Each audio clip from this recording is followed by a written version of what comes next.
L'émission Le Vestiaire est une présentation de Hyundai Jean Thibault et de Microbrasserie Charlevoix. Cette semaine au Vestiaire, on a un gros plan de match pour vous. On reçoit d'abord Héloïse de Grand Prix du programme GAEP. On parle du direct de motoneige qui va voler aux éboulements. On a de la grande visite en direct de Milan. Benoît Lavoie sera avec nous pour nous parler des Olympiques. Je pense que tu le connais bien d'ailleurs. Oui, quand même un bon contact. C'est pas majeur, on revient sur le Super Bowl et on parle de nos Olympiques, Valérie et moi. As-tu fini de checker tes ailes du Super Bowl? Oui, bien, j'avoue que j'ai été de plus dans les crudités cette année. T'es plate. Bon vestiaire tout le monde. Bon Vestiaire.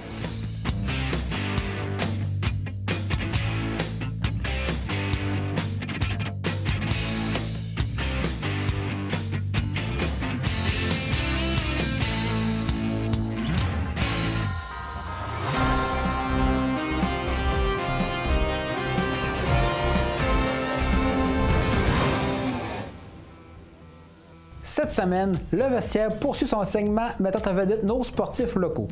On commence avec le jeune skieur Hugo Lavoie qui a remporté sa participation au championnat canadien junior qui se tiendront au mois de mai prochain à Calgary. Une belle reconnaissance sur la scène nationale. Au hockey mineur, les Rorcal 2 M13A ont remporté les grands honneurs du tournoi provincial de hockey jeunesse de Clermont, ajoutant un autre titre à leur saison. Toujours au hockey, rappelons que plusieurs formations des Rorcal poursuivent leur excellent travail sur la glace alors que les performances s'enchaînent dans les tournois régionaux et provinciaux. Pensons aux M11-2B qui ont remporté le tournoi provincial Passe-la-Puck du Kamouraska dans une victoire de 6-5 en prolongation face aux Fleurs de Lys du Lac-du-Repos. Du côté des arts martiaux, le club de judo Sakura de Baie-Saint-Paul s'est illustré à la Coupe Daniel Hardy avec une récolte de 4 médailles, 2 d'or, 1 d'argent et 1 de bronze. En snowboard cross, Rose Savard-Ferguson a remporté la première épreuve de l'étape du circuit nord-américain de la Nor-Am Cup disputée les 11 et 12 février à Gore Mountain dans l'État de New York. Une victoire importante sur le circuit continental. Et au soccer féminin, les As de Baie-Saint-Paul ont décroché leur place en finale grâce à une victoire convaincante de 2-0 face aux Mustangs. Félicitations à tous nos athlètes et équipes pour cette performance remarquable.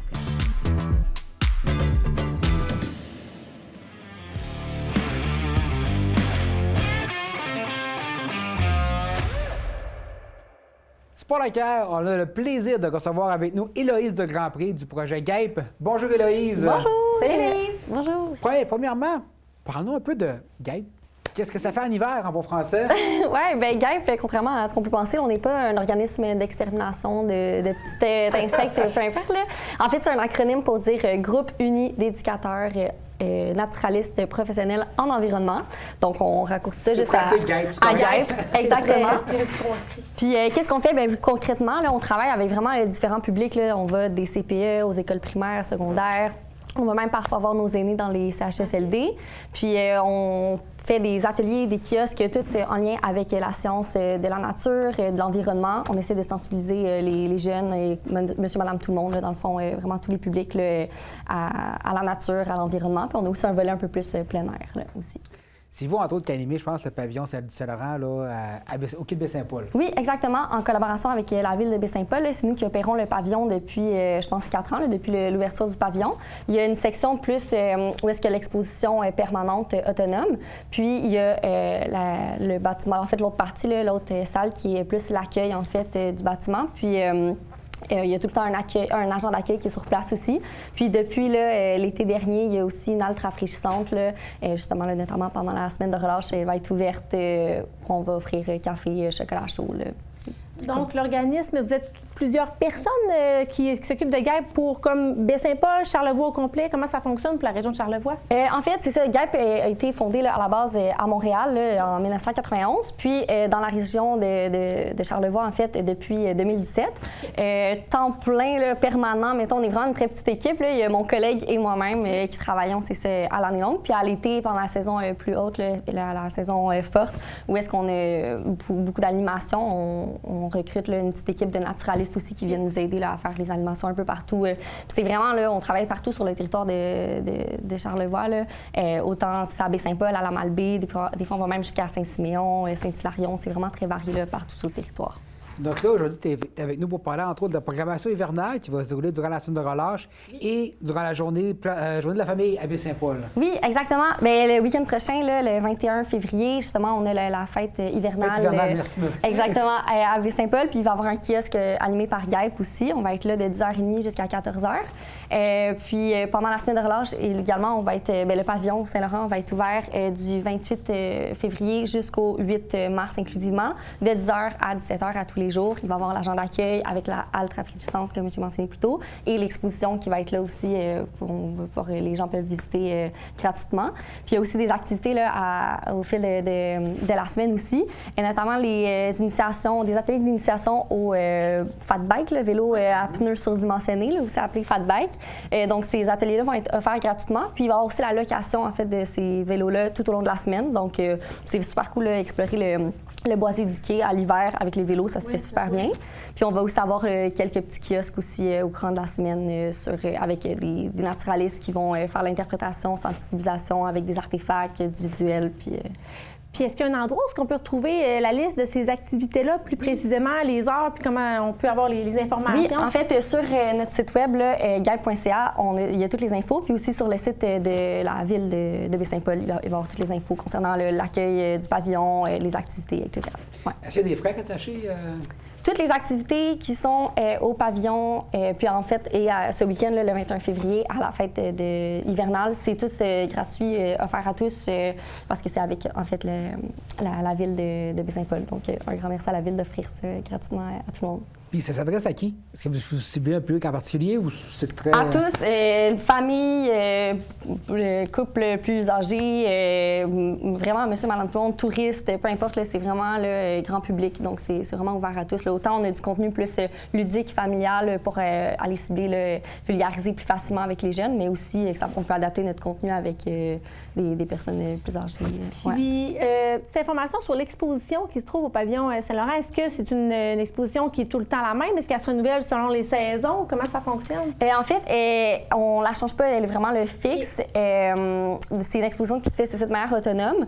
Donc, on a des panneaux d'interprétation tout au long juste même avant de rentrer dans le pavillon, puis qui mettent comme la table avant d'entrer dans l'exposition. Puis, rendu à l'intérieur de l'expo, il y a une partie où est-ce qu'on va retrouver des artefacts, beaucoup de photos, des textes aussi à lire. Il y a aussi, avec l'ambiance, il y a un audio en fait, puis il y a même une projection où là, justement, on a fait l'installation des casques d'écoute le week-end qui vient de passer. Là, fait que, il va y avoir potentiellement les casques d'écoute qui vont pouvoir être utilisables lors de la semaine de relâche, où on va vraiment avoir l'expérience immersive où on met le casque d'écoute, on se tourne vers le fleuve. Là. Je sais pas si c'est déjà allé au pavillon, là, on a la vue sur le fleuve, puis c'est vraiment une belle expérience immersive, c'est super beau. Puis tu sais, toute l'expo en lien avec le fleuve, autant faune, flore, un lien aussi avec l'astroblème, tout un côté aussi historique, là, vraiment intéressant. Ouais. Puis si on parle du volet auditif, donc ça, c'est nouveau, c'est une nouvelle installation, fait que les gens qui auraient déjà vu l'exposition peuvent y retourner puis avoir accès à ces nouvelles installations-là? Oui, en effet. Avant, il y avait seulement l'audio comme dès qu'on rentrait en fait dans la salle. Maintenant, il y a vraiment une partie où on peut mettre vraiment la case d'écoute pour avoir créer cette petite bulle-là, puis vraiment la connexion en regardant le fleuve, là, puis un côté plus contemplatif. Là. Ouais, c'est le fun, c'est une belle nouveauté. Est-ce que c'est une première, cette programmation hivernale pour GAIP? C'est pas une première, non. À chaque année, en fait, on a une programmation en lien avec la ville, en collaboration avec la ville de Baie-Saint-Paul. Puis on a aussi une programmation là, hivernale payante, là, autonome aussi, qui a lieu, qu'on utilise notamment le Boisier du Quai.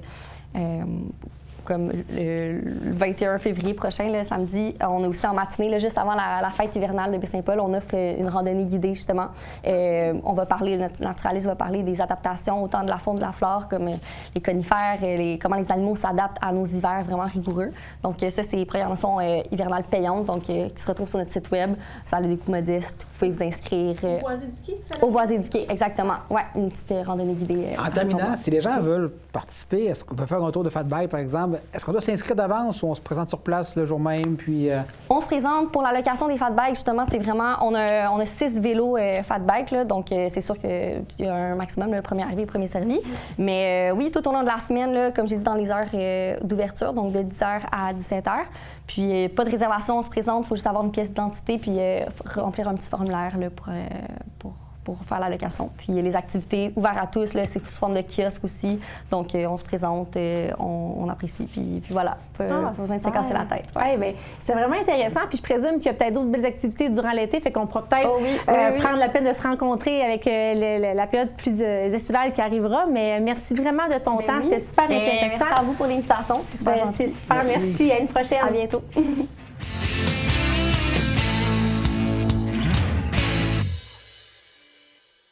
Alors, en cette pleine frénésie olympique, on a le bonheur de recevoir un invité de marque, un invité spécial, la première fois au vestiaire. Donc, en direct des Jeux olympiques de Milan-Cortina, on reçoit Benoît Lavoie, qui est le vice-président de l'Union de patinage artistique internationale. Merci, Benoît, d'être là. Bien, merci à vous. Je suis content de vous voir. Ça fait du bien de voir de son monde un peu, là. Ça fait très du bien. Moi, c'est mes vestiaires des officiels ici. Je suis dans le vestiaire des juges, par exemple. On garde la thématique. C'est la thématique du vestiaire. Écoute, merci beaucoup, Benoît, d'être là. Puis je sais à quel point tu rayonnes au niveau international depuis des années. Tu as fait ton parcours dans le patinage vraiment depuis nombreuses années. On pourrait peut-être même éventuellement te recevoir pour faire vraiment un topo de ton parcours complet. Mais je sais à quel point qu'à l'international, ce que tu es toujours un peu fier de dire aux gens, c'est que tu viens de Baie-Saint-Paul. Bon, il y a le Canada, oui, le Québec, mais c'est vraiment ton Baie-Saint-Paul natal. C'est pour ça que je me disais que tu ne peux pas refuser notre entrevue, même si tu viens tout juste de sortir de la glace, de la remise des médailles de l'événement en paire là, à Milan. Donc, comment ça se passe comme Charlevoisien en plein olympique cette année? Bien, cette année, je dirais que c'est des Jeux olympiques où il y a beaucoup de hauts et de bas. Hein? Il y a des belles performances, il y a des surprises, mais il y a eu aussi beaucoup de déceptions parce qu'on dirait que de façon générale, jusqu'à maintenant, le niveau de patinage n'a pas été très relevé. Il y a eu beaucoup, ceux qu'on s'attendait qu'ils allaient performer, ils ne l'ont pas vraiment fait. Puis, mais ça, à chaque Jeux olympiques, c'est une autre dynamique, là. Cependant, je vous dirais que moi, personnellement, là, qui viens de Charlevoix, là, c'est la première fois que je suis impliqué à ce niveau-là parce que je suis délégué technique pour l'Union internationale ici. Donc, je m'occupe de tout ce qui est patinage artistique, là, dans tous les détails, là, de la médaille qu'on remet aux bénévoles qui viennent et tout ça, le matin, puis il y a des horaires, puis tout. Puis c'est très complexe. J'ai appris aussi que c'était pas facile parce que je pensais qu'on connaissait toutes nos choses, mais on en apprend toujours. Mais je vous dirais que c'est surtout le fait de... Ce qui me rappelle chez nous, c'est le contact que j'ai avec les bénévoles. C'est pas les hautes instances. Moi, je cours pas tellement après ça, là. Les vedettes sont toutes là. J'en ai vu, là, Slumdog, puis il y a Mariah Carey, puis il y en a plein. Mais c'est pas... Ce que j'aime, c'est vraiment de voir des gens qui sont comme moi, bénévoles, qui patchent les trous, là, puis qu'on se fait des petits jokes, là, puis là, ils sont tous surpris de voir que je parle avec eux autres comme ça, là. C'est ça que j'aime. Ça me rappelle mon Charlevoix de chez nous, puis qu'on est simple, puis que dans quelque part, on a du plaisir aussi, là. Bien, justement, là, vous êtes sur le terrain, mais justement, parlez-nous un peu, c'est quoi votre rôle aux Olympiques? Bien, en fait, c'est qu'aujourd'hui, là, en étant vice-président à l'Union internationale, j'ai un rôle de gestion.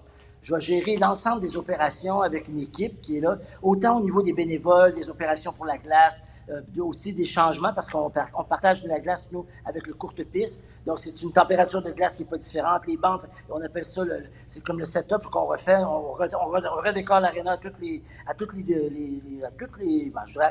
les jours, pratiquement. Là, on refait des setups parce qu'on l'occupe à deux. Fait que c'est comme une cohabitation qu'on a. Puis moi, ben, par mon rôle, je gère tout ce qui est l'aréna. Il y a une aréna de pratique, il y a l'aréna principale, puis on a un comité qui est à travers ça. Puis là, ben, je gère les opérations là-dedans. C'est différent d'un rôle où j'étais uniquement centré sur, comme par exemple si j'étais à Radio-Can pour la télévision, ben, c'était juste de faire les commentaires. Quand je juge, ben, on est beaucoup plus isolé parce qu'on ne peut pas parler beaucoup aux gens. J'ai fait 2 Jeux olympiques comme ça. J'ai été président une année, puis après ça, ben, les autres, j'étais avec l'Union. Est-ce que vous aimez ça? C'est un travail qui est différent. Est-ce que vous appréciez autrement vos Jeux olympiques?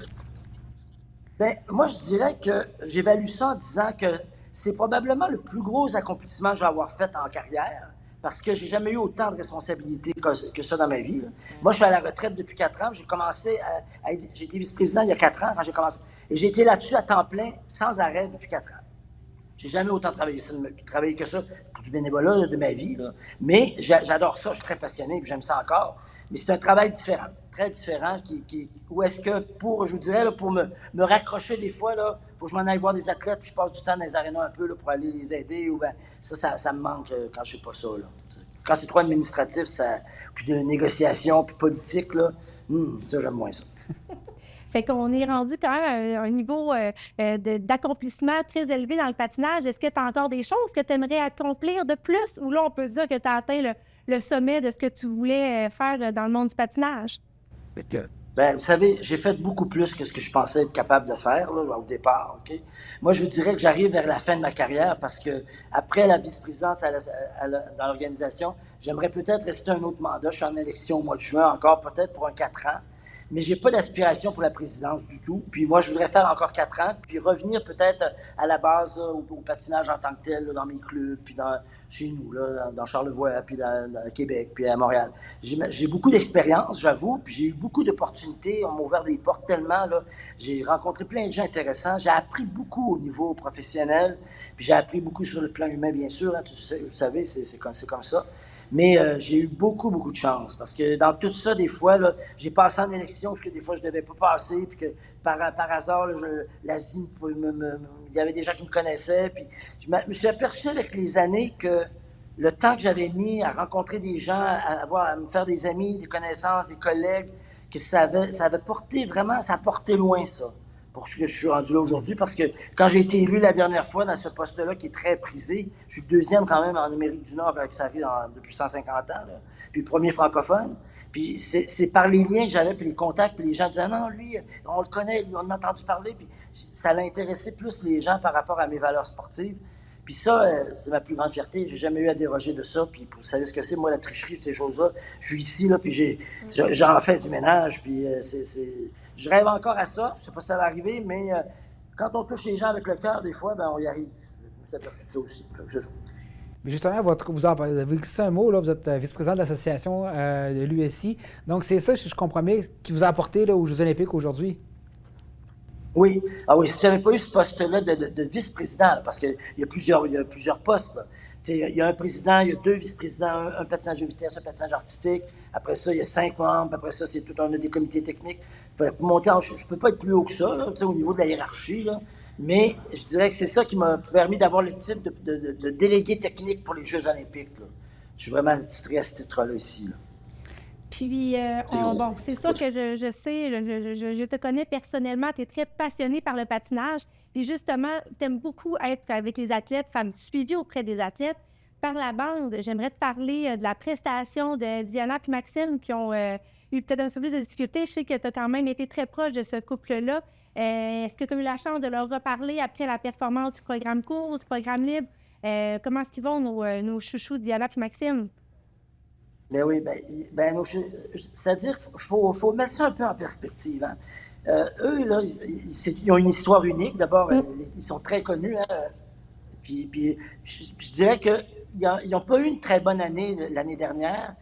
Ça allait très bien cette année, mais elle a eu une blessure juste avant de venir au jeu. On ne savait pas si elle allait venir. Puis je pense que ça a déstabilisé beaucoup au niveau psychologique là, leur prestation parce qu'ils ont fait des erreurs qui étaient quand même pas des erreurs pas communes. Là, des petites erreurs qui n'auraient pas dû tomber dans un livre là, pour qu'ils se ramassent à ce rang-là après le programme court. C'était pas évident. Je dirais que au niveau du moral, ça va parce qu'ils ont quand même ils ont beaucoup d'expérience de vie. Là. Ils vont s'en remettre de ça.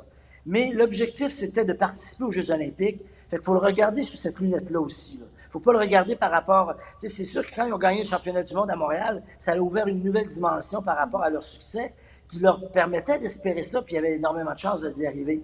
Mais, comme on le sait, hein, c'est aux 4 ans. Il y a bien des choses qui peuvent arriver en 4 ans. Je dirais, puis on l'a vu avec d'autres athlètes aussi. Là. Je ne sais pas si tu as vu la compétition des hommes, mais ça a été, on n'a jamais vu ça depuis longtemps, là, des contre-performances comme ça. Là. C'est catastrophique. Donc, il y a beaucoup de... Oui. La performance du vendredi 13, c'est beaucoup ce qui a été mentionné. Il y a peut-être eu une mauvaise aura sur ce vendredi-là. Oui, puis on a tout fait pour nier ça. Hein. Nous autres, on était là, puis ça allait bien, puis tout était beau à l'entraînement. Il patinait, en tout cas, Adam. On était pour avoir vraiment un événement incroyable. Mais moi, je voulais pas dire ça. Pas de vendredi 13, il n'y en a pas. Puis on a commencé, puis ça en a pris un. Ils ont tous été pas pires au début, les nouveaux, là. Puis après ça, bang, il y en a un qui s'est mis à tomber, puis ça a été fini. Ils ont tous tombé après. C'est vraiment cruel comme sport, le patinage artistique, hein? s'entraîner pendant 4 ans pour arriver à cette performance-là. Mais j'ai une question à te poser, Benoît, puis là, c'est ma connaissance un peu du patinage aussi. Il y a maintenant aussi aux Olympiques le volet de compétition en équipe par pays. Ça fait que certains patineurs, dont l'Américain, là, Malinin, qui a fait vraiment une contre-performance, c'était sa 4e prestation sur une semaine. Est-ce que ça peut avoir un impact? Je sais qu'ils sont vraiment entraînés, mais ça faisait quand même beaucoup sur ses épaules. Ça peut avoir une incidence? Oui, moi je vous dirais que ce qu'on va recommander, là, je ne veux pas qu'on me dise qu'on me cote, là, mais je vous dirais que premièrement, la compétition d'équipe, on devrait la faire à la fin, pas au début. Parce que les patineurs seraient beaucoup plus relax, puis ça a moins d'incidence. Quand tu es en équipe, tu as les autres qui t'appuient, puis les points de tout le monde comptent. Ben Si on se rappelle à Pyeongchang, tout le monde a fait cette compétition-là pour Patrick Chan qui avait jamais eu de médaille d'or olympique. Puis tout le monde, toutes les comités d'équipe avaient tout tourné vers Patrick. Puis il y avait comme un objectif, un engouement qui a été très spécial. Puis ils ont eu la médaille d'or. Moi, je pense que notre sport est fait qu'ils ont appliqué à des moments bien précis. Puis malheureusement, sur une semaine, là, tu peux pas. Normalement, ton pic, il ne change pas, mais si tu es entre deux, là, puis que ça pique mal, là, tu te mets à descendre, puis tu as encore 3 ou 4 performances à faire. C'est très difficile à ce moment-là.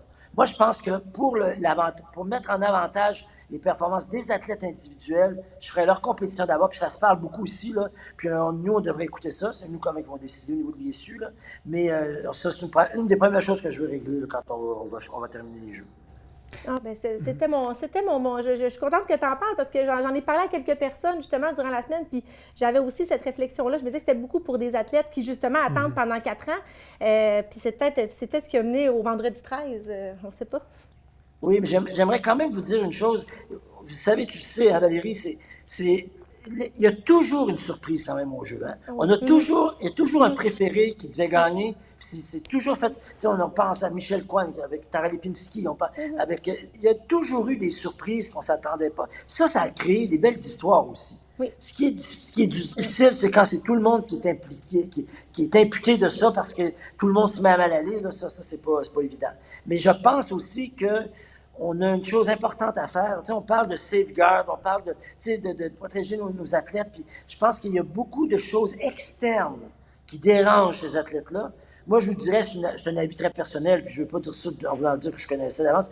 Mais quand je suis arrivé, puis j'ai vu Malinin, là, je voyais déjà puiser dans ses réserves. Je le voyais fatigué là, déjà. Ouais. Donc, ils ont beaucoup de pression, oui. Puis il y a lui, c'est un phénomène. Hein? Lui, c'est une exception à la règle. Là. Il fait 7 quadruples sans faute, sans problème. Là.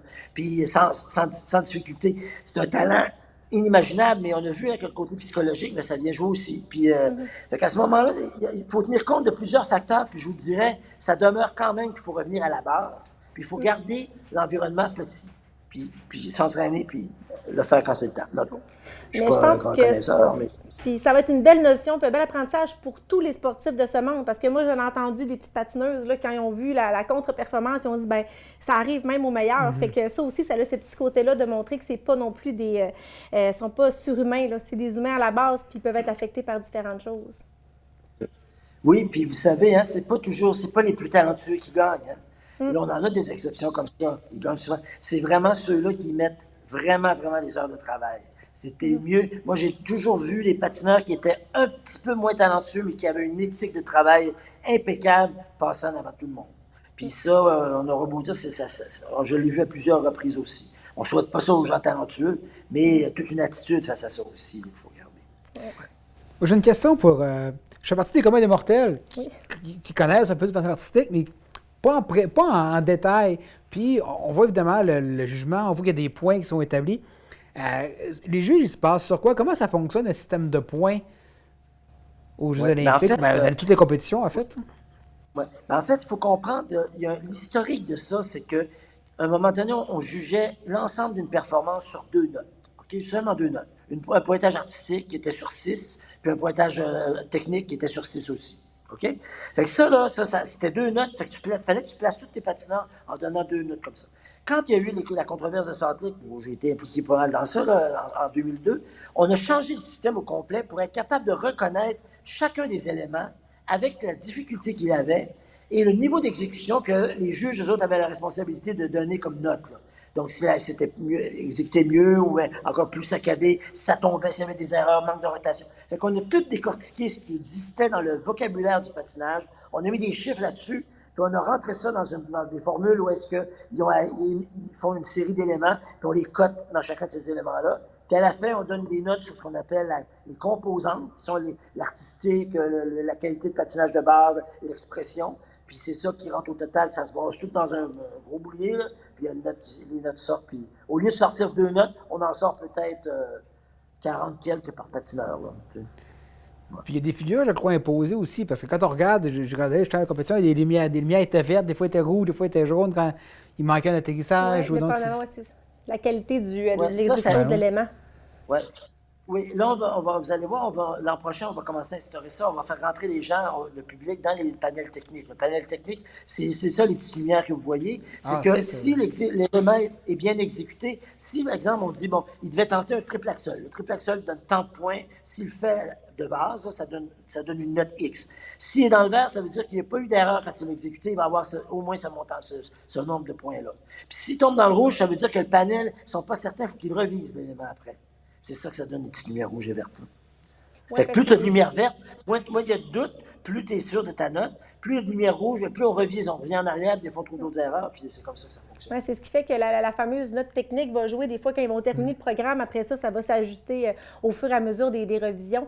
Puis il y a le fameux volet comme un peu plus artistique qu'on parlait dans le temps. Ça, il n'y a pas nécessairement de note fixe, Benoît, si je ne me trompe pas. C'est comme plus vraiment l'interprétation des juges là, qui ont un petit peu plus de marge de manœuvre sur ce volet-là que le volet technique. Tu as raison, Valérie. C'est-à-dire qu'il y a des critères très précis, mais les juges ont de la difficulté à les appliquer.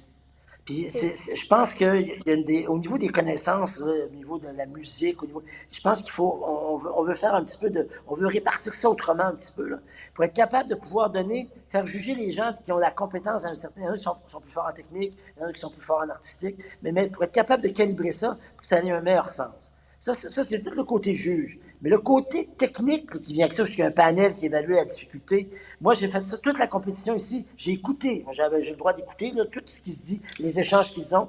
Puis c'est là que des fois, il se passe des petites choses. Il y en a qui vont essayer de pénaliser des gens, ou comme c'est arrivé à une compétition, en tout cas avec Laurence et Guillaume. Il y a eu des jeux de coulisses là-dedans, qu'on a tous défaits, qu'on a puni les gens. Puis là, je surveille ça, moi, pour pas qu'il y en ait d'autres ici. Puis c'est comme ça qu'on s'assure que les gens restent corrects. Alors, qu'il y ait moins de tricherie.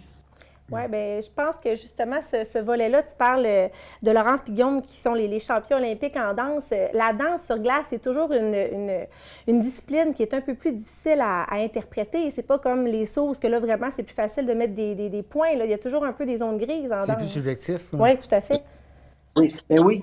En fait, ce qui s'est passé, là, je veux pas te faire analyser le jugement. J'ai pas encore fait cette analyse détaillée. Mais ce que je peux vous dire, c'est que dans la performance du jour ce qui est arrivé en danse sur glace, okay, dans la performance du jour, on avait 3 couples. On avait un couple d'Américains qui était très bien établi, qui s'attendait de gagner, qui patinent très bien, ils sont très bons, OK? Puis tu avais aussi un couple de Canadiens qui était Piper et Paul, puis qu'eux autres avaient beaucoup d'expérience, mais qui n'avaient pas réussi à faire une performance vraiment bonne depuis à peu près 1 an. Là, OK? Puis tu as dans le milieu un couple qui arrive de nulle part, depuis 1 an seulement qu'ils sont ensemble, et qui ont une qualité de patinage supérieure aux 2 autres couples. Fait que là, tu te ramasses avec une panoplie d'éléments qui varient, qui vont changer la donne.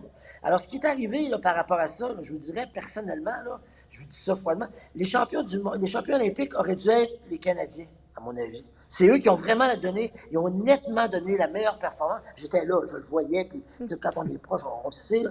Moi, je trouve que c'est eux qui étaient là. Mais au niveau de la qualité, de la difficulté, Laurence, les Français étaient meilleurs, puis les Américains, eux, ils étaient très bons. Ils ont fait leur routine, mais c'était moins courbé, c'était plus facile, c'était plus du tape à l'œil.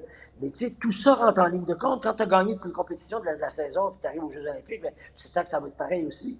Puis Guillaume, ben, les autres, ils arrivaient, puis les gens ne savaient pas trop comment les juger, mais ils ont une qualité nettement supérieure à tout le monde. J'en ai jamais vu un coup de même. Jamais. Ouais. Fait que c'est un peu ça. Fait que les juges, eux autres, c'est des humains aussi là-dedans, puis ils essayent de faire la part des choses. Puis des fois, ben, dépendamment des erreurs que tu fais, il y en a qui coûtent plus que d'autres. Puis là, c'est comme ça que ça vient qu'au calcul, ben, il sort de quoi ça sort au combien, dans le calcul total, puis le résultat sort de cette façon-là. Mais tu sais, je dis ça très grossement, là, tu sais, c'est pas analysé encore. Bien là, c'est pour ça que là, justement, la poussière n'est pas complètement retombée, mais ce que j'aurais le goût de te lancer comme invitation, c'est dans les prochaines semaines, de peut-être pouvoir t'inviter en studio quand tu vas de ton retour au Québec, puis de pouvoir à tête reposée, réanalyser un petit peu l'ensemble des performances, puis parler de ton parcours en même temps. On pourrait faire une belle émission en live. Je pense qu'il y aurait vraiment du beau à dire, là. Donc, c'était vraiment un plaisir, Benoît, de te recevoir. Merci d'avoir été là, d'avoir pris le temps. Tu venais tout juste de sortir de la remise des médailles, c'est quand même pas rien, tu t'es faufilé. Merci, c'est vraiment, vraiment apprécié. Ça me fait vraiment plaisir. Merci beaucoup, vraiment. Là.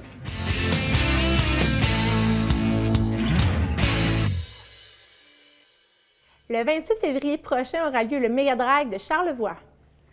TVCO était sur place au lancement. On regarde le reportage. Le Méga Drag, c'est le rendez-vous de motoneige dans Charlevoix. C'est une histoire de famille, d'amitié, mais surtout de skidoo. Ce soir avait lieu le lancement de la 5e édition, une année pleine de nouveautés.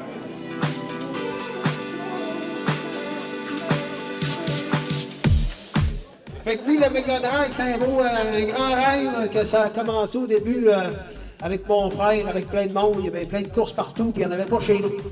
Fait que là, mais ça a permis quoi? Ça a permis que depuis 5 ans, il y a beaucoup plus d'équipes de Charlevoix maintenant. On est rendu au moins avec 7-8 équipes de Charlevoix qu'il n'y avait pas avant. Le Méga Drag a créé un engouement pour les courses de skidoo. Parce que la vitesse, c'est là. Si tu veux en faire, c'est là qu'il faut que tu viennes. Dans les courses, dans les tracks, non dans les sentiers fédérés. La 5e édition du Méga Drag aura lieu le 28 février aux Éboulements. Cette édition apportera quelques modifications, dont une sortie dédiée pour les coureurs, un accès au paddock pour le public, un tout nouveau radar à vitesse et même un partenariat avec Hélico Charlevoix pour des tours d'hélicoptère à un prix spécial Méga Drag. À chaque année, on fait notre possible pour pousser encore plus l'événement, s'assurer que la sécurité de nos membres, de nos coureurs, de nos spectateurs puisse être toujours à un niveau supérieur.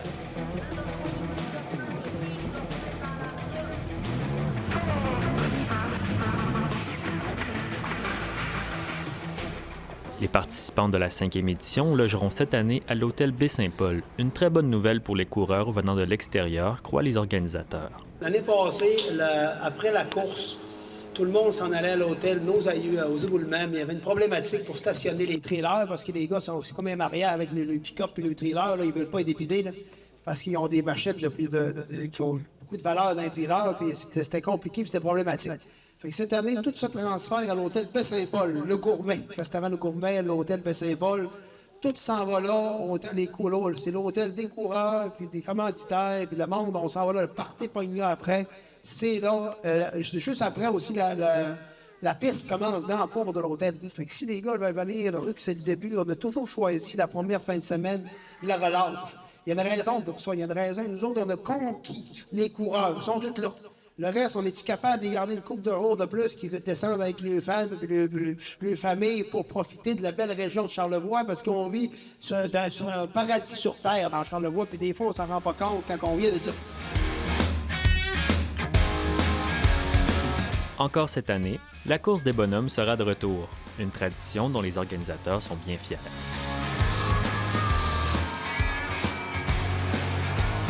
Ça a commencé parce que, tu sais, dans Charlevoix, on est 30 000 habitants. Il y a 13 municipalités.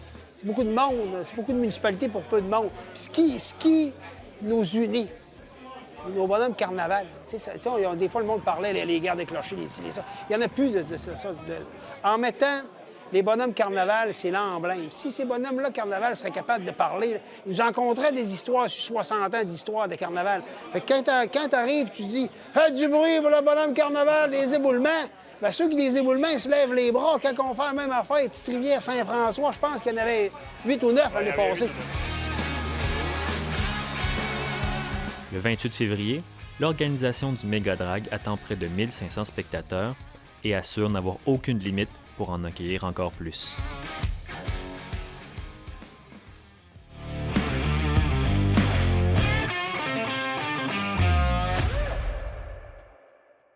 Au Grandes Ligues cette semaine, on se doit de faire un petit retour sur le Super Bowl. J'ai écouté vos discussions avec Phil de la dernière émission. Fait que tu as gagné ton pari à quelques points près, mais sinon, Merci de reconnaître, je l'apprécie. Mais il n'y a pas de grosse surprise. Je pense que les Seahawks étaient favoris. La logique a été respectée.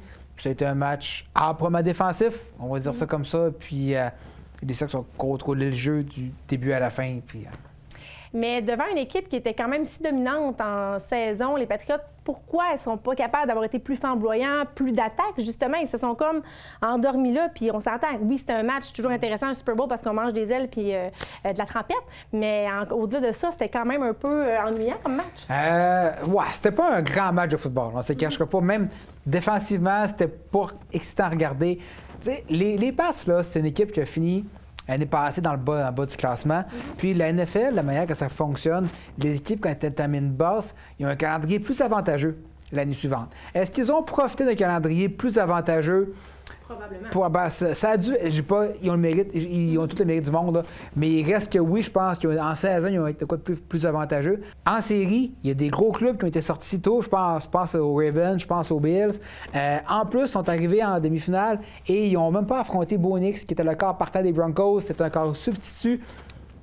Je reviens à ce que je disais, ils ont gagné, ils ont affronté l'équipe qu'ils ont affronté, mais ils n'ont peut-être pas eu toute l'adversité qu'ils auraient dû avoir, on va dire ça comme ça, pour une équipe qui sera au Super Bowl.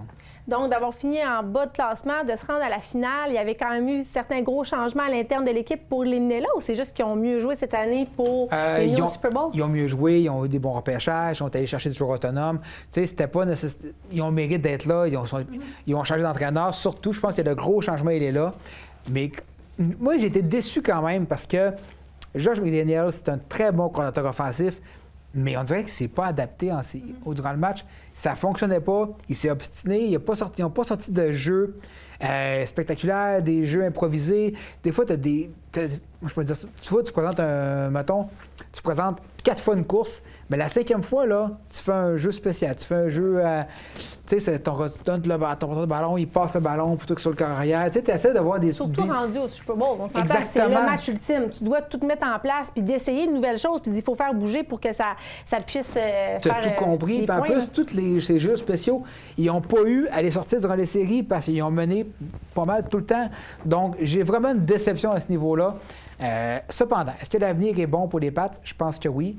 Est-ce que l'avenir est bon pour les Seahawks? Je pense que oui, ils ont une grosse défensive.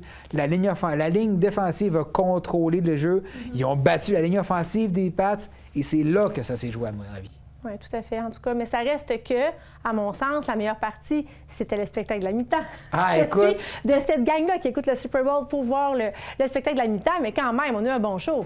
Je suis d'accord. Moi, je suis pas grand fan des mi-temps de Super Bowl, à part l'année de Dr. Dre, Snoop Dogg, maintenant, ça, j'avais capoté. C'est ça. Mais cette année, j'ai bien aimé ça, parce que oui, il y a la prestation artistique, mais il y a tout le message politique qui était là, qui ont été qui a été vraiment, ils ont envoyé promener Trump, on va dire ça comme ça, pendant 15 minutes. Ça, il y avait un petit côté réconfortant, on va dire. Je sais pas ce que tu en penses. Oui, tout à fait. Je pense que ça nous montre un petit peu que justement, toute cette histoire-là politique est vraiment pas endossée par l'ensemble de la population américaine parce que c'est le plus gros événement sportif aux États-Unis. Puis ils mettent de l'avant un message comme ça. Non, c'était beau à voir. Puis je suis d'accord avec toi. Oui, le spectacle était bien fait, c'était bien monté. Un spectacle fait pour la télé aussi, là, on s'entend, avec les prises de vue, les invités et tout ça, c'était super le fun, mais c'était vraiment le message derrière tout ça. Je pense que tout le monde parlait que de ça le lendemain, oui, du match, mais je pense que le message là, véhiculé par la NFL était vraiment super intéressant. Puis j'en rajouterais, la NFL est tellement puissante aux États-Unis qu'elle peut se permettre de confronter Trump comme ça. De faire bouger les choses un peu. Exactement, d'avoir sa position, de la tenir. Elle ne craint pas de perdre des commanditaires, elle ne craint pas. Même si on en perd avant de gagner d'autres. Mais ils sont tellement puissants. Écoute, il y a un jour de la semaine qui leur appartient littéralement le dimanche. Donc vraiment, là, chapeau à la NFL qui va faire un bon spectacle, qui va faire vraiment... J'ai chialé contre le match était plate, là, mais ça reste un match de football que tu écoutes du début à la fin. Même s'il y a 30 points d'écart, tu écoutes pareil parce que c'est le Super Bowl, puis c'est un événement en soi. Oui, c'est vrai. Tout le monde se prépare des ailes, puis plein de bonnes collations. Puis c'est la seule fois dans l'année où tu te sens moins mal de manger de la junk, on dirait que tu n'as comme pas le choix. Bon, c'est pas la seule fois, là. C'est à mon sens une soirée où tout est permis. Merci beaucoup, Valérie, encore une fois. Merci Très à toi, bonne Mathieu. émission. C'était un plaisir de faire ça avec toi. Toujours le fun. Merci beaucoup à la maison d'être là, semaine après semaine, de nous suivre. Merci aux invités. Écoute, Benoît, qui est en direct de Milan, qui a un horaire très chargé, mais qui a pris le temps de nous parler, vraiment fort intéressant. Puis nous, on se revoit dans 2 semaines.